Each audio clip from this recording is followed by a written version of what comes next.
Hammer, 25 মিনিটের ঐতিহাসিক সামরিক অভিযান। মধ্যপ্রাচ্যে বুশের মতোই ভুল করলেন ট্রাম্প। ঢাকা 15 আসন ছাড়াও আরেক আসনে প্রার্থী হতে পারেন জামায়াত আমির। আওয়ামী লীগের চেহারা দেখাও পাপ, এমনটাই মন্তব্য করেছেন বিএনপি নেতা আমিনুল হক। এতক্ষণ শুনছিলেন সংবাদ শিরোনাম, এবারে বিস্তারিত।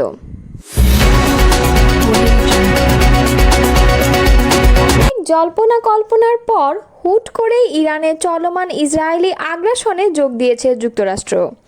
শনিবার রাতে ইরানের 3টি পারমাণবিক স্থাপনায় একযোগে হামলা চালিয়েছে তারা। এই সামরিক অভিযানের আনুষ্ঠানিক নাম দেওয়া হয়েছে অপারেশন মিডনাইট হ্যামার। প্রায় 25 মিনিট দীর্ঘ এই অভিযানে যুক্তরাষ্ট্রের 125টি যুদ্ধবিমান অংশ নিয়েছে। যুক্তরাষ্ট্রের মিসৌরি থেকে উড্ডয়নের প্রায় 37 ঘন্টা উড়ে অপারেশন মিডনাইট হ্যামারে অংশ 7টি বি-2 বোমারু বিমান। এই বিমানগুলো ইরানের ফর্দো ও নাতানজ পরমাণু স্থাপনায় 14টি বাংকার বাস্টার বোমা ছাড়ে। একই সময়ে ইস্পাহানে অবস্থিত আরেকটি পরমাণু স্থাপনায় সাবমেরিন থেকে প্রায় 2 ডজন টমাহক ক্ষেপণাস্ত্র নিক্ষেপ করে যুক্তরাষ্ট্র। ইরানের পরমাণু কার্যক্রম রুখে শুরু থেকেই যুক্তরাষ্ট্রের সাহায্য চেয়ে এসেছে ইসরায়েল, কারণ মাটির অনেক নিচে অবস্থিত ফর্দো পরমাণু স্থাপনায় হামলা করার মতো অস্ত্র ইসরায়েলের কাছে ছিল না। তখন থেকে যুক্তরাষ্ট্রের বি-2 বোমারু বিমান নিয়ে আলোচনা শুরু হয়। সামরিক বিশ্লেষকরা জানান, শুধু যুক্তরাষ্ট্রের বি-2 বিমান দিয়ে বাংকার বাস্টার ছুড়লেই ফর্দো পরমাণু স্থাপনার ক্ষতি সাধন করা সম্ভব। শেষ পর্যন্ত সেটাই করেছে যুক্তরাষ্ট্র। দেশের উচ্চপদস্থ এক কর্মকর্তা জানিয়েছে, এটাই যুক্তরাষ্ট্রের ইতিহাসে বি-2 বোমারু বিমান ব্যবহার করে পরিচালিত সবচেয়ে বড় অভিযান। অভিযানের পর একে অভাবনীয় এক সাফল্য হিসেবে ব্যাখ্যা করেছেন মার্কিন প্রেসিডেন্ট ডোনাল্ড ট্রাম্প। মার্কিন প্রতিরক্ষা মন্ত্রী পিট হেগসেথও দাবি করেছেন, এই অভিযানের মাধ্যমে ইরানের পারমাণবিক কর্মসূচি ধ্বংস করা হয়েছে। যদিও ইরান এখনও ক্ষয়ক্ষতির বিষয়ে আনুষ্ঠানিকভাবে কিছু জানায়নি। দেশটির রেড ক্রিসেন্ট জানিয়েছে, গত রাতের হামলায় ইরানে কোনো হতাহতের ঘটনা ঘটেনি। কিছু অসমর্থিত সূত্রের খবর, হামলার শঙ্কা ইরান নাকি বহুল আলোচিত ফর্দো ঘাঁটি থেকে গুরুত্বপূর্ণ সবকিছুই আগেই সরিয়ে নিয়েছে। 2 দশক আগের কথা, আত্মবিশ্বাস আর আগ্রাসনের বিষাক্ত মিশ্রণে ইরাকের বুকে যুদ্ধ চাপিয়ে দিয়েছিলেন যুক্তরাষ্ট্রের সাবেক প্রেসিডেন্ট জর্জ ডব্লিউ বুশ। সে সময় বলা হয়েছিল এটি হবে একটি ঝটিকা অভিযান, কয়েকদিনের মধ্যে মিশন সম্পন্ন হবে, প্রতিষ্ঠা হবে গণতন্ত্র। কিন্তু বাস্তবে জন্ম নিয়েছিল এক অন্তহীন যুদ্ধ, যা গ্রাস করে নিয়েছিল লাখো মানুষের প্রাণ, ভেঙে পড়েছিল গোটা অঞ্চল। আবার সেই একই পথে চলতে শুরু করেছে মার্কিন প্রেসিডেন্ট ডোনাল্ড ট্রাম্প। একই রকম আত্মবিশ্বাস, একই রকম আগ্রাসী কূটনীতি এবং একই রকম অন্ধত্ব, পাল্টেছে শুধু অভিনেতা। ইরানের বিরুদ্ধে ইসরায়েলের পাশে দাঁড়িয়ে যে সামরিক পদক্ষেপ ট্রাম্প নিয়েছেন, তা শুধু যুক্তরাষ্ট্রের পররাষ্ট্রনীতিকেই নয়, গোটা মধ্যপ্রাচ্যকেই আবারও ঠেলে দিচ্ছে এক অস্থির রক্তাক্ত ভবিষ্যতের দিকে। অথচ বুশের সেই যুদ্ধকে একটি ভয়াবহ ভুল বলে অভিহিত করেছিলেন ট্রাম্প নিজেই। আজ সেই ভুলের পথটাকেই আবার বেছে নিলেন তিনি। দ্য ওয়াশিংটন পোস্ট 2016 সালে ট্রাম্প নির্বাচনী প্রচারে বলেছিলেন, যুক্তরাষ্ট্রের মধ্যপ্রাচ্য যুদ্ধগুলো ছিল ভয়াবহ ভুল।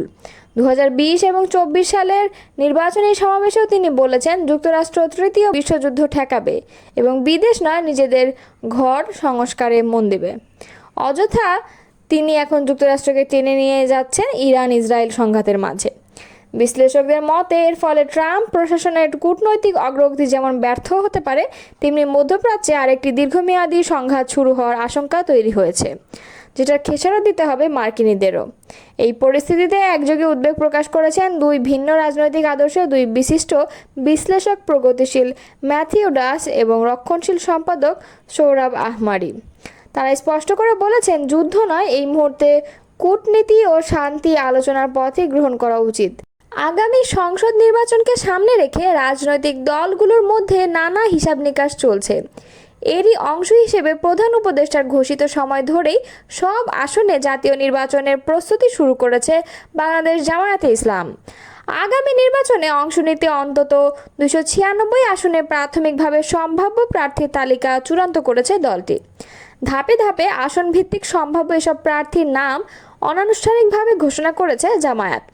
আসন্ন নির্বাচনকে সামনে রেখে কেন্দ্র থেকে তৃণমূল পর্যন্ত ব্যস্ত সময় পার করেছেন দলটির নেতাকর্মীরা। ইতোমধ্যে ঘোষিত প্রার্থীরা নিজ নিজ আসনে নির্বাচনী প্রচারণায় অংশ নিয়ে নিজের অবস্থান জানান দিচ্ছেন। এদিকে দলটির আমির ডাক্তার শফিকুর রহমান ঢাকা 15 আসন থেকে আগামী নির্বাচনে লড়তে পারেন বলে জানা গেছে। ইতোমধ্যে এই আসনে নির্বাচনী প্রচারণা চালিয়েছেন জামায়াত আমির। চলতি বছরের 25 এপ্রিল রিকশায় করে নির্বাচনে গণসংযোগ করতে দেখা গেছে ডাক্তার শফিকুর রহমানকে। এর আগে 2018 সালের জাতীয় নির্বাচনেও এই আসনটিতে প্রার্থী হয়েছিলেন ডাক্তার শফিকুর রহমান। অন্যদিকে ঢাকা 15 আসন ছাড়াও জন্মস্থান মৌলভীবাজার 2 আসনে প্রার্থী হতে পারেন জামায়াত আমির। দলীয় বিশ্বস্ত সূত্রে এমনটি জানা গেছে। তবে এই আসনটিতে জামায়াত ইসলামী ইতিমধ্যে মৌলভীবাজার জেলা আমির ইঞ্জিনিয়ার শাহেদ আলীকে প্রার্থী ঘোষণা করলেও দলটির কেন্দ্রীয় আমির ডাক্তার শফিকুর রহমানের বাড়ি কুলাউড়া উপজেলায় হওয়ায় কয়েক দফা সফর করেছেন তিনি।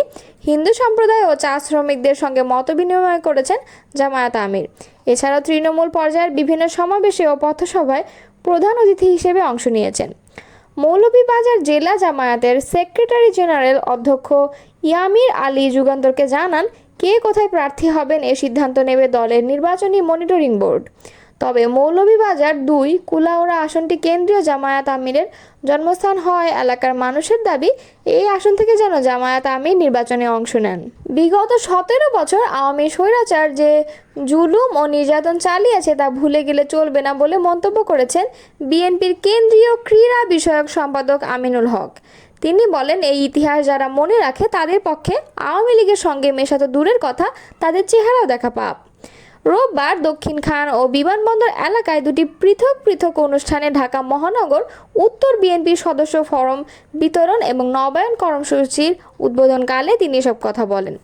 আমিনুল হক বলেন, দীর্ঘ 17 বছরের আন্দোলন সংগ্রামে যারা নির্যাতিত, নিপীড়িত এবং দলের জন্য ত্যাগ স্বীকার করেছে তাদেরকেই সবচেয়ে বেশি মূল্যায়ন করা হবে। সদস্যপদ নবায়নে তাদের অগ্রাধিকার থাকবে। এবং তিনি বলেন, যারা দিনে বিএনপি করে আর রাতে আওয়ামী লীগ করেছে, আওয়ামী লীগের নেতাদের সঙ্গে ঘনিষ্ঠ ছবি রয়েছে, তাদের সদস্যপদ নবায়ন করা যাবে না। আমিনুল হক অভিযোগ করে বলেন, অন্তর্বর্তী সরকার দায়িত্ব নেওয়ার পর দ্রুত নির্বাচনের আশা করা হলেও দেশি বিদেশি ষড়যন্ত্রে তা বিলম্বিত হচ্ছে। আওয়ামী প্রেতাত্মারা নির্বাচন ঠেকাতে এখনও তৎপর। এ সময় আরও বক্তব্য রাখেন ঢাকা মহানগর উত্তর বিএনপির সদস্য সচিব মোস্তফা জামান। এছাড়া উপস্থিতি ছিলেন দক্ষিণখান থানা বিএনপির ভারপ্রাপ্ত আহ্বায়ক হেলাল তালুকদার এবং বিমানবন্দর থানা বিএনপির আহ্বায়ক মনির হোসেন ভূঁইয়া প্রমুখ।